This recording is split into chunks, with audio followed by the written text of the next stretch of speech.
We are live. YouTube live stream. It's been a minute. It's been a while since I've done a YouTube one. I figured, why not? 12 game slate, a lot of news to cover, a lot of teams to go over. So, yeah, good to be back on the YouTube live stream. I mean, if you guys followed my channel since the beginning, back in 2018, I literally live streamed every single day on YouTube. I still do that on Patreon, but I haven't done as many YouTube live streams of late. Going to try to do more of these. But yeah, let's be kind of Q&A stream. So happy to answer any questions regarding DraftKings or PrizePicks. But before we get into questions, let's just quickly go over everything that we know so far. We do have some recent news to cover that we didn't know last night. So let's do that. Let's see. JaVale McGee, not in the injury report for Thursday. That does not matter. Lakers, this is someone important that I thought LeBron James would play. He's ruled out, as well as Lonnie Walker. So that's going to increase the chance of a blowout. Let's take a look to see where we're at right now for the Vegas odds in that Lakers game. I would guess it's probably double digits now. Miami Heat are probably favored. I think it was like 7.5. Hold on. I think it was like 7.5 before LeBron got ruled out.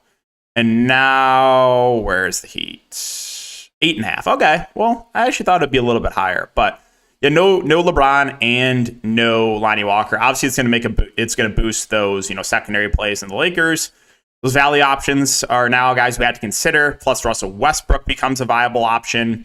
He probably sees a few more minutes, so Lakers guys do become more appealing there. Duncan Robinson going to be out for 4 weeks, so he's not going to play obviously tonight. Royce O'Neal available. Let's see. SGA also available. I was kind of hoping he would be. I really just did not want to deal with the Thunder value again. Even though I had a good night last night, got bumped down at the last second, was 3xing, and got bumped down to 233.34. So lost like $70 in the last second. I mean, not ideal, but yeah, basically barely playing in that blowout was really tilted me. It was still a good night, but like I said, I don't want to deal with the Thunder value again. So thankfully, SGA's in. We don't have to deal with much there. And then for the Bucks, this is also kind of surprising. No Ingles, no George Hill, no Drew Holiday. So they become a little bit more thin. Obviously, Giannis now becomes a good spend up. Plus, we got to consider those value plays. Unfortunately, guys like Carter, Grayson Allen, Pat Connaughton. Another somewhat important piece of news. I know people might not think this is huge, but Obi Toppin questionable. Like, if he plays, that probably will take away some minutes from guy like Julius Randle. Just one more body in the rotation. We still have RJ Barrett out, so they're still shorthanded. But Obi Toppin could take away some minutes from some of those main Knicks. And then Magic, we know 9 active guys are available. I want to see what the starting lineup is there. If a guy like Mo Bamba starts, obviously he's going to become a pretty good value. And yeah, so that's kind of all the news we have right now as it stands 3:30 Central. So now, yeah, throw some questions in the chat, guys. If you have any DraftKings questions, 1v1s, 2v2s, any questions on prize picks, I can take a look if you guys are looking at a certain prop. But yeah, appreciate you guys checking out the stream. Again, we'll be live for probably 30 minutes, or I guess however long need to be. If there's more questions, we can stay on a little bit longer. But yeah, if you do enjoy the YouTube streams, again, just make sure to like it. So again, it's been a while. Like, subscribe, hit the notification bell, all that good stuff. And yeah, let's answer some questions. So see what you guys got. What's up? DK going live for the people. Yeah, man. It's like I said, it's been a minute. So I miss doing the YouTube live streams. Like I said, I did these every day for a good 3 years. 12 games definitely need. Yeah, there's a lot. All right, there's a lot to go over. There's some interesting ownership too. If you guys have questions about ownership, like I'll just bring this up right now. I don't agree with Steven Adams being the highest owned play of the slate. Like, I'm just going to throw that out there. I think he's a good play. I think Steven Adams is a good play. And I think, without Brandon Clark, he might see a couple more minutes. I don't think you see Triple J playing any backup 5 minutes. Like last game, you saw Xavier Tillman get the backup 5. He did get a bit of foul trouble too. But I just think, like, while bigs do really well against Charlotte, and while I do like the price point on Adams, I think he's going a bit overowned. So just looking at ownership right now, I wanted to throw that out there. There's so many good center plays on a 12 gamer, and if like over half the field is going to go to Adams, then like, I think in a GPP setting, I would be willing to go elsewhere. Now in cash, if you want to play a guy like Adams, that's fine. But that was one thing that kind of stood out to me just looking at ownership right now, that I think it's a little bit too high in a guy like Steven Adams.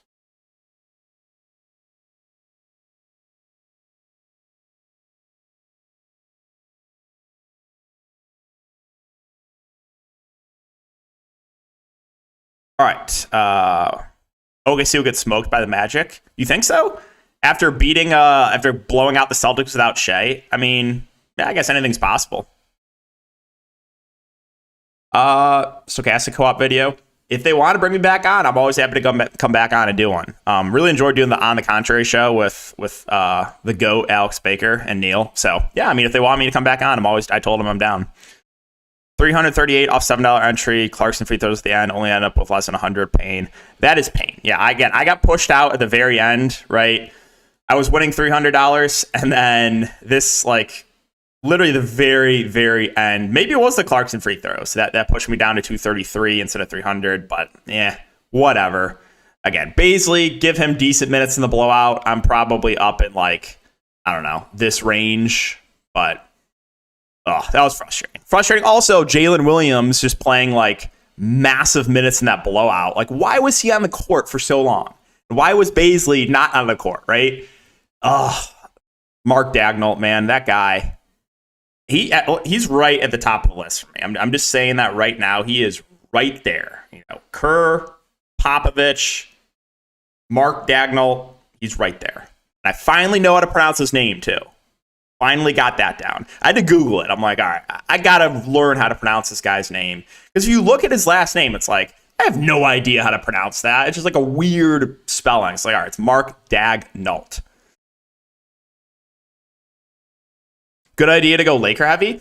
Well, so I think there's some good value for the Lakers. There is a bit of blowout risk here, but no LeBron James. That's a pretty big usage bump to like everyone on the court. So we can take a look. Let's take a look at this year. This is a tool I use a good amount. Add more funds. Let's take a look at the Lakers. Let's just take a look at what LeBron James being off the court does. And Anthony Davis, obviously. And Lonnie Walker.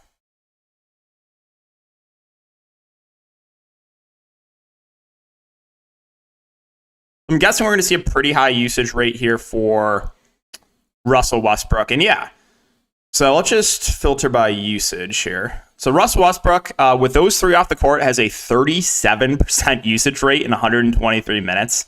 That's really high. Now, my only concern with Russell Westbrook, obviously, is like, how many minutes is he going to play? If he stays in that 25 to 30 minute range, he's not going to be like a smash play. If you give me like 35 minutes from Westbrook off the bench in a competitive game, he's going to make for a pretty good play. The concerns are, again, minutes plus there could be a blowout. Don't really worry about the Kendrick Nunn usage rate. Most of that is just in garbage time. Yeah, a lot of these like end of the bench guys. Thomas Bryant is at 22% usage. That's a little bit interesting. I don't love the matchup for him, but I think guys again like Schroeder, Reeves. I was surprised how many minutes Troy Brown played, but he's in consideration. So the Westbrook usage is that's pretty insane. Almost a 40% usage rate with those three off the court. I know it's not like a massive sample size, but that's 123 minutes. So definitely gonna have some interest in those Lakers guys. And Westbrook with the highest ceiling, but these guys like Schroeder and Reeves and Pat Bev and Troy Brown all gonna be pretty solid plays. I think Reeves would probably be my favorite. I want to see what they do with the starting lineup, though. Like, do they go big and go a guy like Gabriel in there at the 4 or JTA? Or do they go a bit small and go like Pat Bev, Schroeder, Reeves, Troy Brown, Bryant? So, be interesting to see what they do with that starting lineup with LeBron out.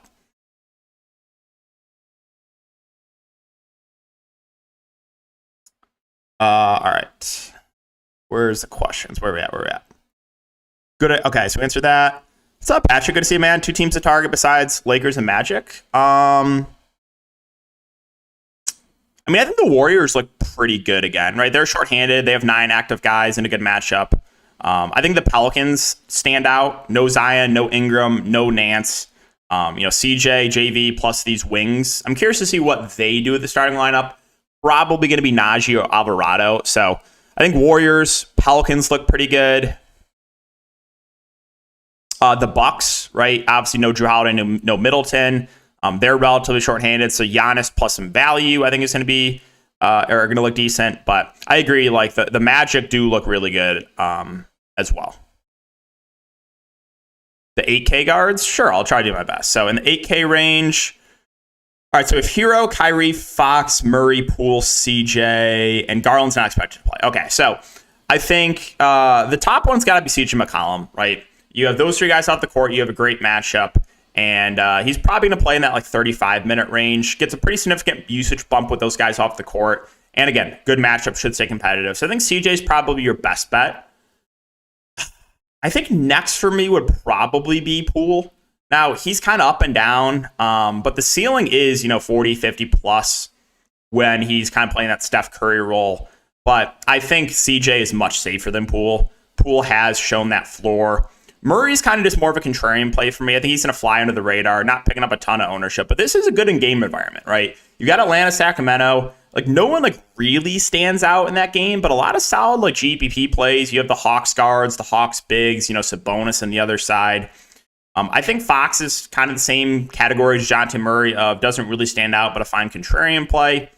Kyrie is a decent spend up. I think I prefer him to KD and then Hero. So I'd probably rank them CJ 1, Poole 2, Kyrie 3, and then Fox, Murray tied, and then probably Hero. Not saying that I dislike Hero. I just think, you got some blowout risk. Everyone's healthy for Miami. So I think that's how I'd rank those guys. Must for cash games? That's going to kind of depend more on news. I think, we mentioned Steven Adams being a pretty good play. I want to see what the Magic do the starting lineup. If Mo Bamba starts, he's going to be a pretty solid option. CJ McCollum's right there. Some of those wings for the Pelicans. So probably starting with Adams, Bamba, CJ, and then maybe one more Pelican is where I would be. That's subject to change. Maybe one of those Lakers value too.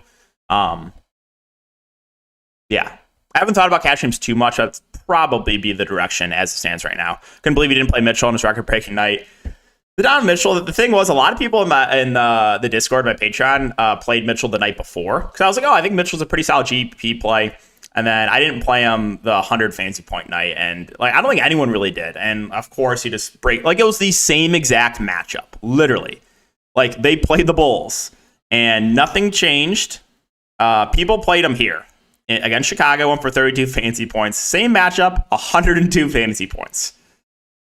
I would say that's a pretty significant difference. What prize picks do you like? Well, I made a video today. The two that I like right now the most are, let's see if it's changed yet.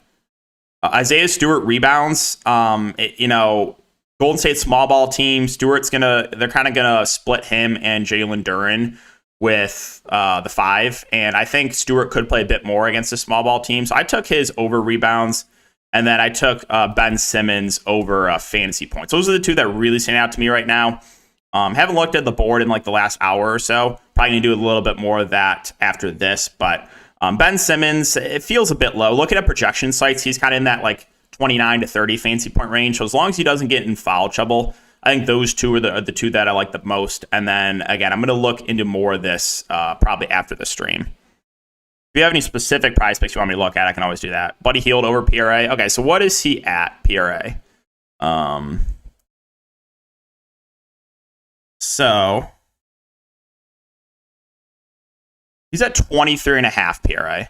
All right, let me take a look at something really quick. I want to see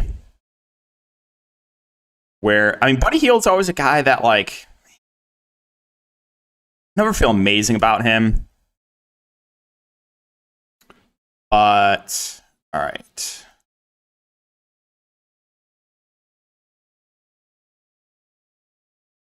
It looks like, I'm seeing him projected around that 23 mark. So I don't see a massive edge on this line. Minutes for him, he's usually in that 30 to 35 minute range, right? Yeah, 30, 33, 34, and 30.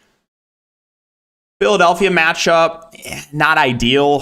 So I feel like that number is about right. Probably would be a stay away for me.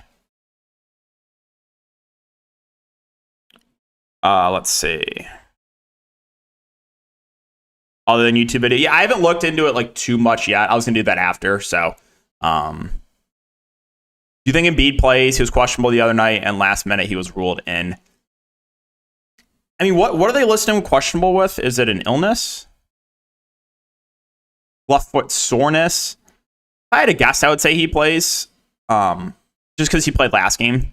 Thoughts on Turner if Embiid misses? Well, I would like Turner more because I don't think we have to worry about foul concerns going up against like Montrez or Paul Reed or even PJ Tucker. They could go small. So it would boost the appeal for me with Miles Turner if Embiid's out. Playing Milwaukee, Toronto Showdown, Trent, Captain, Giannis, Yakumoji, that playable. The only downside of that is like I don't think Gary Trent can continue to play this well. He's just like my arch nemesis, man. This guy, last year especially, and even some this year, I just can never get him right. He goes on these stretches where like he can't miss and then he can't make a shot. So I will say he's probably going to go a bit over-owned on the Showdown if you're playing it. So I don't know if I would go him in the captain, just for that reason. You like Moody with no Kuminga? So I thought Moody would play a bit more last game, but he really didn't. He only played 12 minutes, and this is the same situation as last game. So unless something changes, unless we hear like, oh, they're going to try to get Moses Moody more involved, I don't think I can do it. I mean, it was Anthony Lamb and Ty Jerome that got the most minutes off the bench. Lamb especially, obviously played a bit in blowout, but Jerome didn't play any in overtime, I should say. Jerome got 22 minutes. So, like, I'm just going to prefer, like, you got Jerome and Moody at a similar price. If you're going to give me, like, 10 plus more minutes from Ty Jerome, I'm just going to prefer him to Moody. So, yeah, unless something changes, I don't think I can do it. You're the GOAT. Hey, man, appreciate that, Jalen. Isaiah Joe was the key to last night's slate. Who's your favorite low-owned play at this point? Ooh, that's a good question. And yeah, I was talking about, those Thunder Contrarian guys, Baisley, obviously that didn't work out, but I mentioned Joe. We talked about, Kenneth Williams was surprisingly a bit low-owned. Let's see. Low-owned.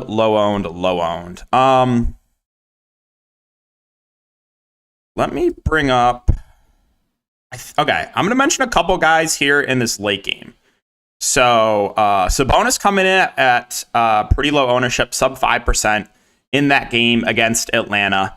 He really started off hot and then kind of cooled off at the end because Fox just took over. But a 245 over under, that's the highest total, I believe, of the day. So, I think Sabonis looks good. And then both those Hawks front court guys are not picking up much ownership either. Now, these guys are frustrating because they're in foul trouble a lot, but I'm expecting probably in that 30 to 35 minute range from both Collins and Okongwu as long as they stay out of foul trouble. So I'll say Sabonis and the two front court guys I think are going a bit overlooked. Again, there's so many centers, but Okongwu I think probably plays 30 to 35 minutes. This game he played 43 minutes. Collins got in foul trouble. This game he only played 21 minutes because he got in foul trouble, and it's kind of the same thing with Collins, right? In a game where like Okongwu got in foul trouble, he smashed. This game, he only played 23 minutes because he fouled out. But the game against Brooklyn, where Okongwu got in foul trouble, he had a pretty solid game. So like, I think the Hawks front court guys are going a bit overlooked, and then Sabonis is a contrarian play. So yeah, that late game I think looks pretty appealing right now. Not a ton of ownership either.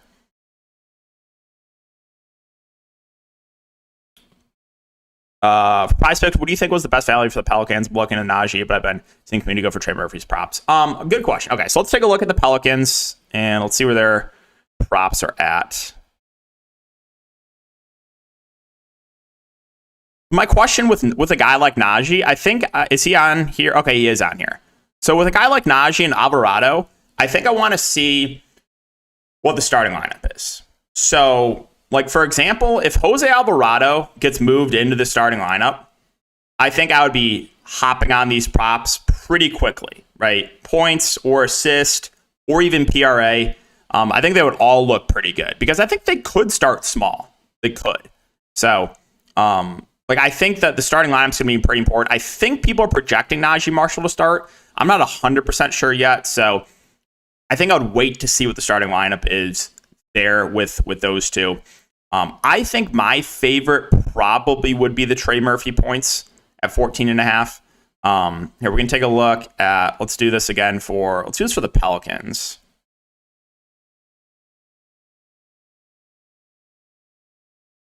So we're going to do Let's just do Zion. Nope, that's literally not what I clicked.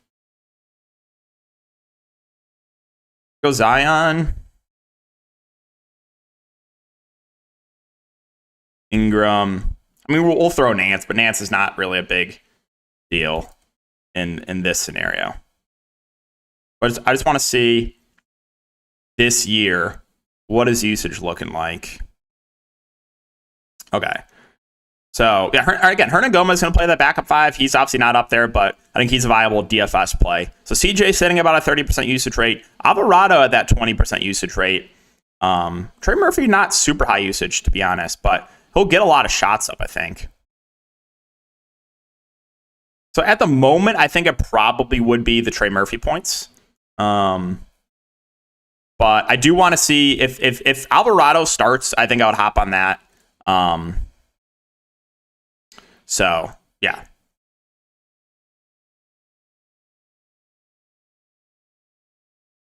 About to lock Ben Simmons from regular MVP when I remembered.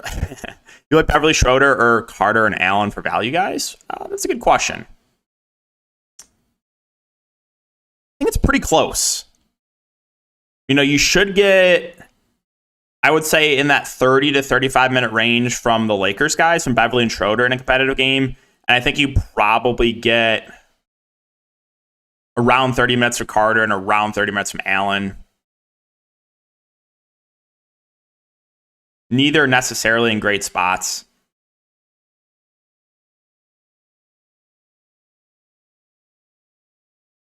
You know what? I'll say the Lakers guys, because if it's ever really close for me, I'll lean towards the late game just because it gives me a bit more flexibility in case, you know, we're waiting on some injury news in these late games, which we aren't really in since we already have the LeBron and Lonnie Walker news. But just in case there's like a late scratch or anything, I would always, whenever it's close, I'm going to lean towards the guys in the later games or give the edge because of that flexibility. So I guess I'll say the Lakers for that reason, but it is pretty close. He has mega chalk, but should be good chalk. Yeah, he's someone I'm fine playing in a cash game. I think you can fade in tournaments, though, because there's so many good center plays. I do agree that like bigs really do well against Charlotte, and I think he's a good point per dollar play, but I think he's going a little bit over-owned right now. Isaiah Joe in play, probably not with Shea back. Joe, in the most recent game that Shea played, only played 19 minutes, so he played a lot last game, plus you had a blowout. So he's someone I probably wouldn't get to. I think Trey Mann could still be playable, even with Shea back, because he had played 25, 23. Like, he had been playing already over 20 minutes. So if you're going to target one of those like cheap guards for Oklahoma City with Shea back, I think it would be Mann over Joe. Eric, what's up, dude? Which value do you like more, Lakers or Magic? Probably the Magic right now, but that depends on the starting lineup, because for the Magic, I don't know who else is going to start here. I know Banchero's going to start, Fultz is going to start, Carter Jr. is going to start.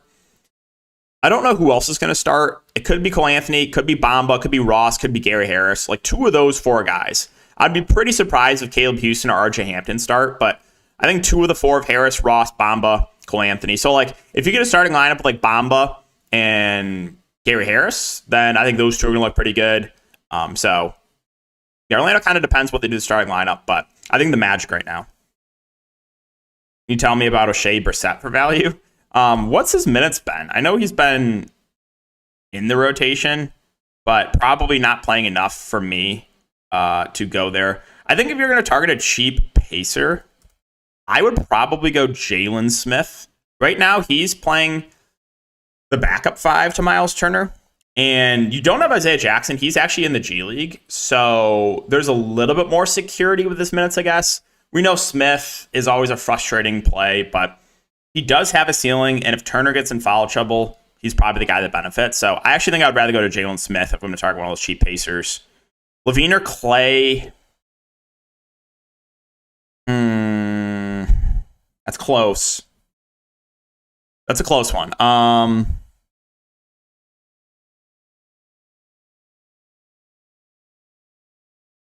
mean, Clay just had the big game last game. Similar ownership. I'll say Levine just because I think Clay probably goes a little bit over-owned because of the last game. All right. You think Joe Val goes under-owned? Let me see where he's at right now. I assume he's going to be relatively popular. The only thing is, again, center is so loaded, and I think a lot of the field is going to be jamming in Steven Adams, so people are only going to have one more center spot. So a lot of it is opportunity cost. So he might go a little bit underowned. I really like his ceiling today. Like, he's dealt with some foul trouble. He fouled out here. He fouled out here. Fantastic spot. We've seen a couple big JV games. So reasonable price point. If he plays well, I think he can play over 30 minutes. I think he'll be a bit underowned, yeah. And again, I really do like his upside.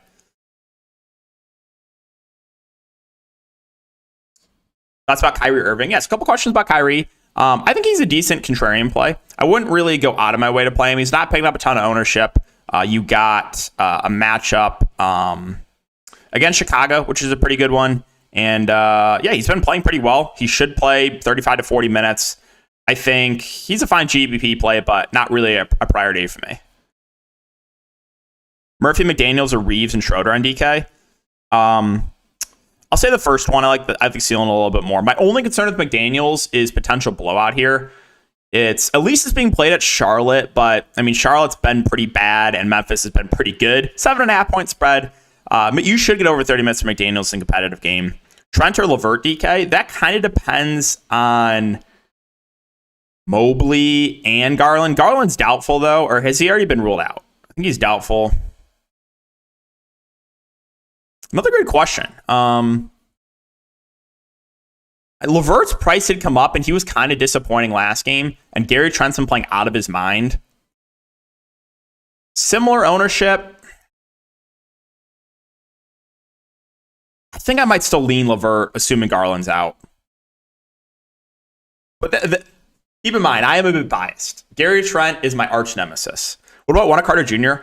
I want to see if he's on a limit or not. If Wendell Carter Jr. is not on a limit, I think he's going to stand out as a really good player in the mid-range. They've kept it, they've kept him down 19-19. This game was a blowout 24. But if we go back to like low to mid 30s minutes for Carter Jr. Against OKC, he's going to really stand out. So hopefully we get some clarity on that. How confident are you on Beast 2 over 7 rebounds? Well, as long as nothing weird happens and the Pistons run that same rotation, there's no foul trouble, I feel pretty good about it. Projected for like around 9 rebounds. So I think there's some good edge in that one. And again, he's going to play the backup 5 too. So I do feel good about it, but the Pistons, they always screw me, man. They always screw me. But yeah, if everything goes to plan, competitive game, no foul trouble, he has a pretty good chance to hit the over. Thoughts on Giannis dropping another 80 burger mission to do recent performance from other stars? I think Giannis stands out as a really good spend up. I know, Toronto technically might not be the best matchup, but there is enough value to get him in. I think he's going to be a pretty popular play, and I have no issue going back to him.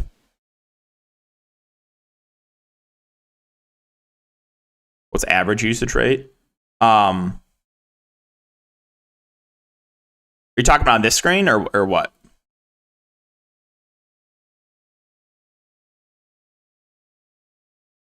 Sabonis or Giannis factoring in ownership, everything else. Well, I don't know if a lot of these sites have updated yet for Drew Holiday being out. So Giannis is going to be way more popular than Sabonis. I think he's the more optimal play. Sabonis would be the guy that you wanted to get different, right? We talked about him. We talked about a couple of front court guys for Atlanta. And I want to lock in CJ, but can't comfortably get to all three. Yeah, so I think CJ and Giannis would be your optimal right now. Sabonis would be the guy to get different. Barnes or... Wait, Barnes or who?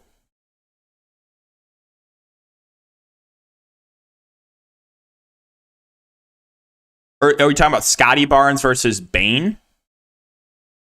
Is that the question?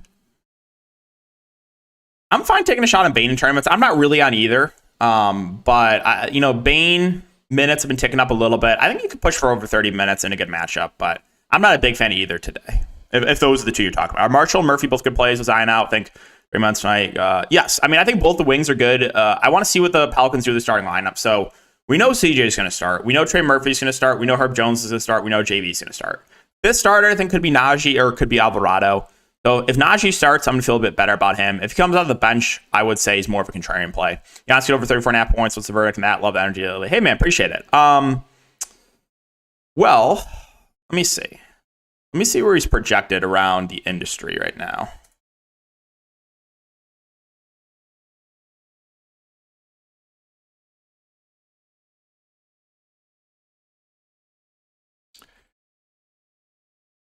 So I see him around 35. And so if I had to lean, I don't like love it, but if I had to lean one way on over or under, I think it would go over.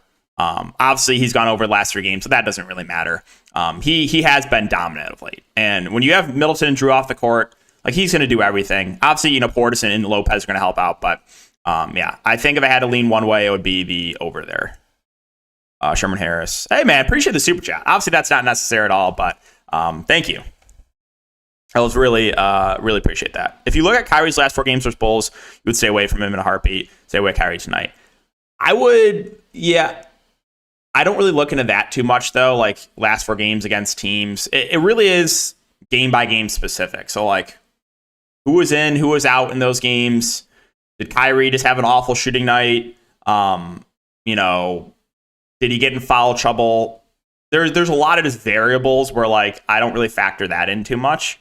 So I don't really that's not something I put too much emphasis into. Trent and Chuck, and Trent's playing really well. I will admit, Gary Trent Jr. is playing really well, and his minutes have ticked way up.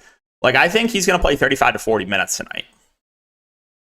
Like, the starters for Toronto are going to play massive minutes. If you looked at the bench minutes, I think no one played more than 10 minutes last game for Toronto. I'm pretty sure.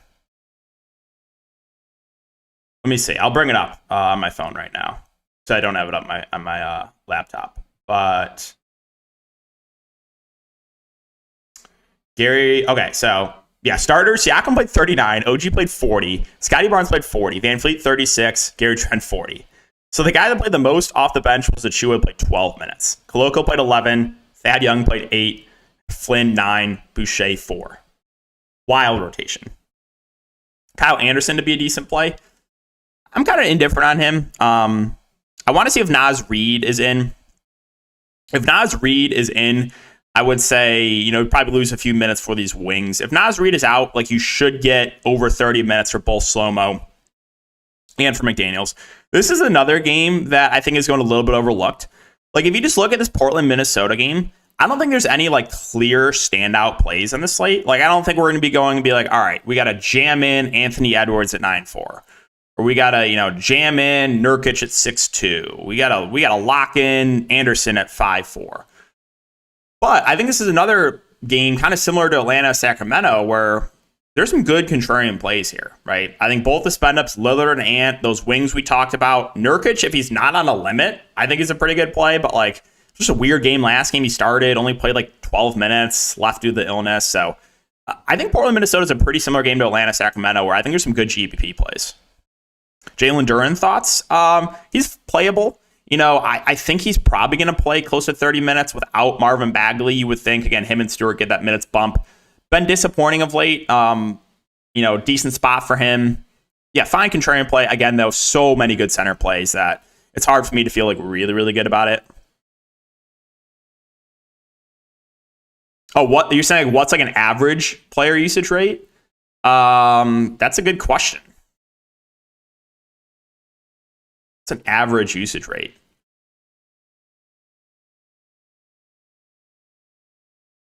That, like, probably, I don't know, 15%, 20%? That can lean over 31.5 PRA. Let's see. If that's what you're asking. Again, still a little bit confused about that. But all right. So what is he at? 31.5?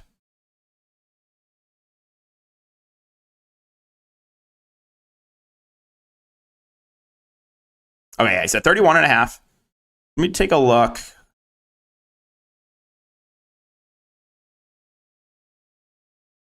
Okay, so I have him at about 31 here. Let me take a look at a couple other sites. Yeah, so same thing. I think that, I guess he's a little bit over on this one. If I had to lean one way, it probably would be the over, but it seems about right. The positive here, though, like, the Bulls are going to play their guys a lot. Like, you should get, I would say, in that mid-30s minute range. I mean, we've seen, 43, 38, 36. This game was overtime, though, so you are probably getting that mid-30s minute range. Yeah, I think I would lean the over if I had to pick one side. Okongwu to go over 11.5 points. Some Mets last 3 games. I like Okongwu for DraftKings. Points prop at 11.5.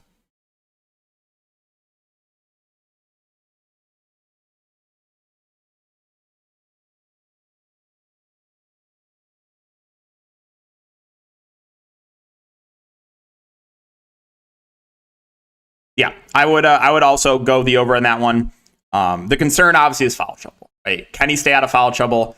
That's where it's like, Okongwu. And if you look at the matchup, he's probably doing matchup against Sabonis, which is like, not an ideal matchup, I will say, because Sabonis, pretty good at drawing fouls. But yeah, if he can stay out of foul trouble, I think he has a better chance to hit that over than the under.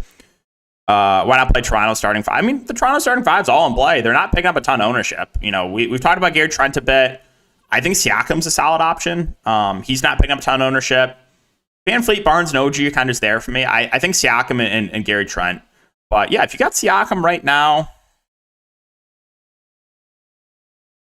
at like sub 1% around the industry, like that, I don't like. He's killed me. This guy's another guy that like recently I can't get right, but the minutes will be there. No one's going to play him, and he does have a pretty high ceiling. So I think he's another decent GPP play. All right, guys, so we're going to wrap it up here in the next minute or so.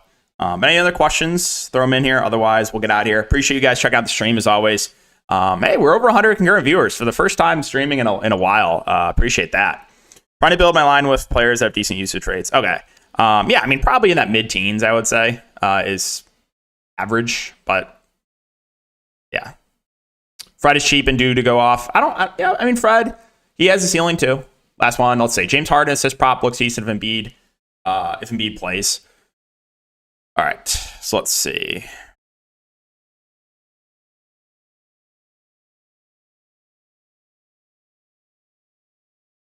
Why isn't it mail or fresh? Hold on.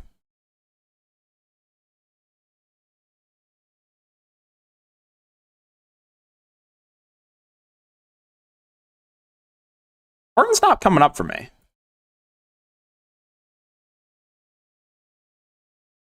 I don't know why. He's not coming up though. Embiid, Reeves or Allen?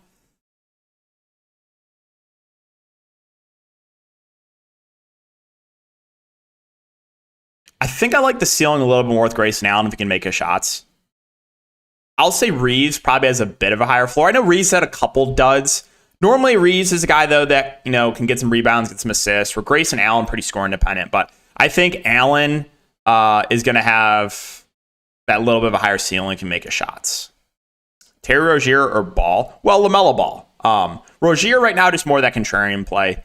I will say, like, the positive with Rozier is he's got that shooting guard, small forward eligibility, right? Where, like, he's a bit easier to fit in your lineups. But I like the ceiling on LaMelo. He's another good contrarian sped up. Not going to pick up a ton of ownership. And if the game stays competitive, you probably know why, right? LaMelo Ball is most likely to have a pretty good game. He should play, 36 to 38 minutes. So, yeah, he looks better. So, no, what's up, man? It's at 10.5. Okay. 10.5 for Harden. Why is it not coming up for me? It's so weird. It's crazy how many he's average. Like the fact that James Harden is averaging 11 assists right now, like that's wild. Is he the assist leader? I would assume he is, or maybe it's Halliburton. So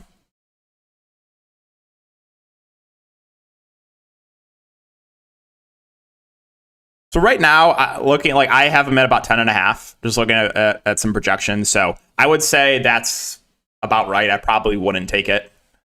Favorite stacks tonight or games to target? Okay, so we'll end it on that. I kind of mentioned this briefly, but I think, if you're looking for contrarian games to target, I think Atlanta, Sacramento. There's no real clear play in that game, but some good tournament plays. I think Portland, Minnesota's another good, contrarian game to target. If you want to target the teams that are, going to get a lot of ownership and kind of optimal, you probably want to look at the Pelicans. I would say the Warriors still look pretty good. The Lakers with no LeBron and no Lonnie Walker. The Bucks with no Jrue Holiday and no Chris Middleton. And the Magic. Yeah. So we'll end it on that. So thanks again for watching the stream, guys. Again, we hit over 100 concurrent viewers, which really did not expect that, but try to do more of these in the future. Maybe we'll run it back tomorrow. We'll see. But again, just make sure to like if you enjoy, and good luck tonight. I will see you guys tonight for the NBA video tomorrow. So good luck.